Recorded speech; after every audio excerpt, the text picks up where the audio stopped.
तो नमस्कार दोस्तों, मैं आज एक ऐसे यूट्यूबर का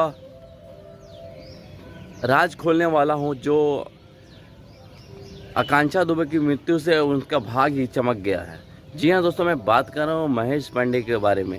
जी हाँ दोस्तों, आज से वो पहले कुछ दिन पहले खेसारी लाल का वीडियो बनाया करता था, टुनटुन लाल यादव का बनाया करता था, कुछ गुने चुने सिंगरों का वीडियो बनाया करता था। लेकिन जब से आकांक्षा दुबे का हत्या हुआ है उसके बाद से एक वीडियो बनाता है और वो वीडियो काफ़ी चलता है। और जो कि तब से वो मतलब 26 तारीख को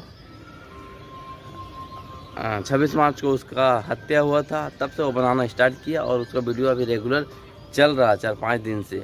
और उस वीडियो पे जो व्यू है लाखों में जा रहा, 1,29,000, 1,30,000 इस तरह से जा रहा।